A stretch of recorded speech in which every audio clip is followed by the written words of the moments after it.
Notre rapport au masque a complètement changé depuis le début de la pandémie. On porte beaucoup le masque, notamment les masques artisanaux, et on veut savoir si les masques qu'on porte sont efficaces. Et il existe un test qui circule beaucoup sur les réseaux sociaux pour vérifier si le masque que vous portez est efficace, si le masque vous protège, et ce test se fait avec un briquet.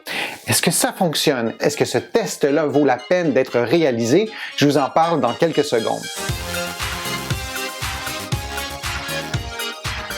Je suis Denis Fortier. Si vous êtes nouveau ici sur ma chaîne YouTube, je vous conseille de vous abonner en cliquant sur le coin inférieur droit de l'écran. Je vous invite aussi à visiter mon site web, le www.denisfortier.ca. Vous allez pouvoir aussi prendre un rendez-vous en ligne. J'offre des téléconsultations et ça fonctionne vraiment très bien. Maintenant, les masques, l'efficacité des masques et particulièrement les masques artisanaux. Il y a un test qui circule sur Internet qui se fait avec un briquet. Est-ce que ce test-là vaut la peine d'être fait? Est-ce que c'est fiable? C'est important d'en parler et c'est important aussi de se poser la question concernant l'efficacité des masques qu'on va porter. Et lorsqu'on veut savoir si un masque est efficace, on doit se poser deux questions. En fait, il y a deux critères que le masque doit rencontrer pour être efficace. D'abord, le masque doit être capable de filtrer un maximum de particules. On sait qu'il y a d'autres types de masques, des masques médicaux, des masques chirurgicaux qui filtrent beaucoup mieux les particules.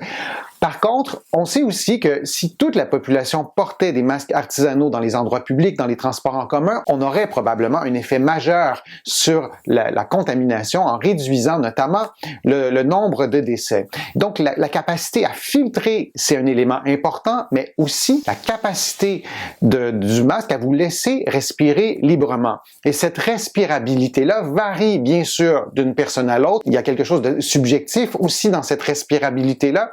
Et ça dépend aussi de l'endroit où vous allez porter votre masque. Si vous portez votre masque au bureau où les systèmes de ventilation sont très mauvais, bien sûr, ce sera probablement plus difficile de respirer avec un masque. Donc, on voudrait avoir un masque qui vous permet une respirabilité qui est quand même assez grande. Si vous portez votre masque à l'extérieur ou dans les transports publics, par exemple, où il y a une circulation d'air qui est plus grande, il est peut-être moins nécessaire d'avoir une respirabilité optimale puisqu'il y a déjà une circulation d'air. Donc, tout ça est subjectif.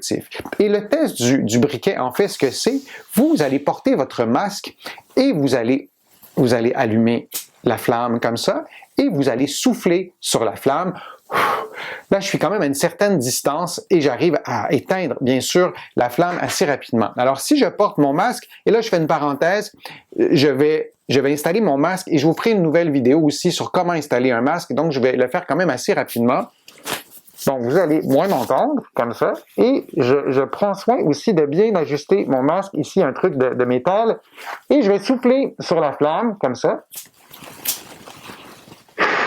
et ça ne fonctionne pas. Ici, j'approche un peu,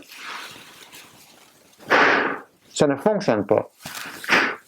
La flamme ne vacille même pas. Bon, mes lunettes s'en vont. Donc, vous avez vu, la flamme ne bouge pas. Ce que ça dit, c'est que ça bloque l'air.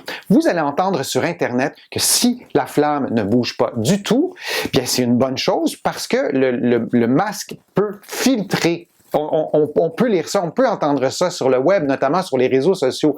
Erreur. C'est pas un test pour savoir si le masque filtre, parce que le filtre, ça se fait dans le sens inverse. Je veux bloquer, par exemple, les particules d'une personne qui serait à moins de 2 mètres de moi, qui aurait éternué, qui serait porteur, et les particules devraient idéalement être le plus possible bloquées par le masque. Donc, cette capacité-là à filtrer, c'est un critère essentiel pour voir si votre masque est bon, si votre masque vaut la peine d'être porté.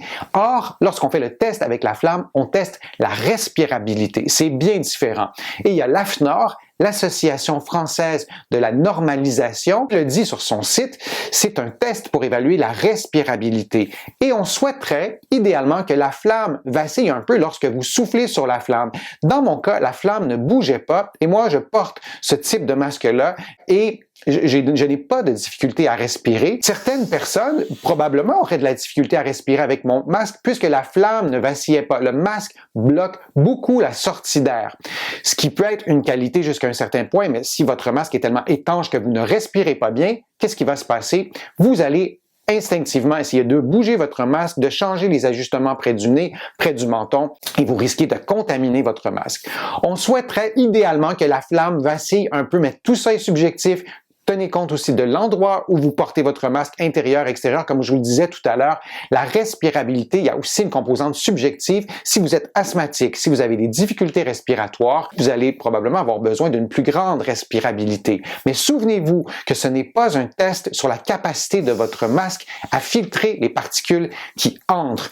Si vous trouvez que le test de la chandelle fonctionne vraiment très bien, tant mieux, mais ce n'est pas un gage d'efficacité de votre masque. Et durant ce test, moi j'aime bien aussi vérifier l'étanchéité de votre masque.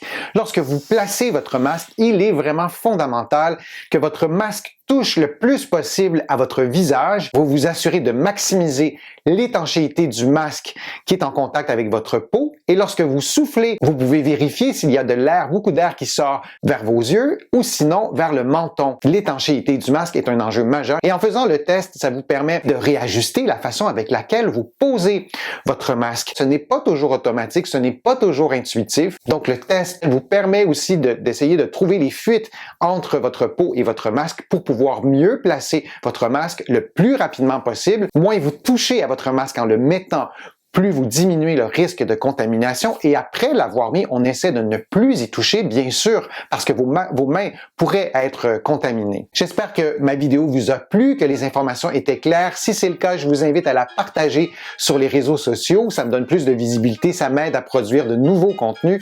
Vous allez aussi trouver beaucoup d'informations sur mon site web, le www.denisfortier.ca et dans mes livres qui sont disponibles partout au Canada en librairie et sur le web. Vous allez aussi trouver mes livres un peu partout à travers le monde, notamment en France, là aussi en librairie et sur le web. Je suis Denis Fortier. Je vous remercie beaucoup. À bientôt.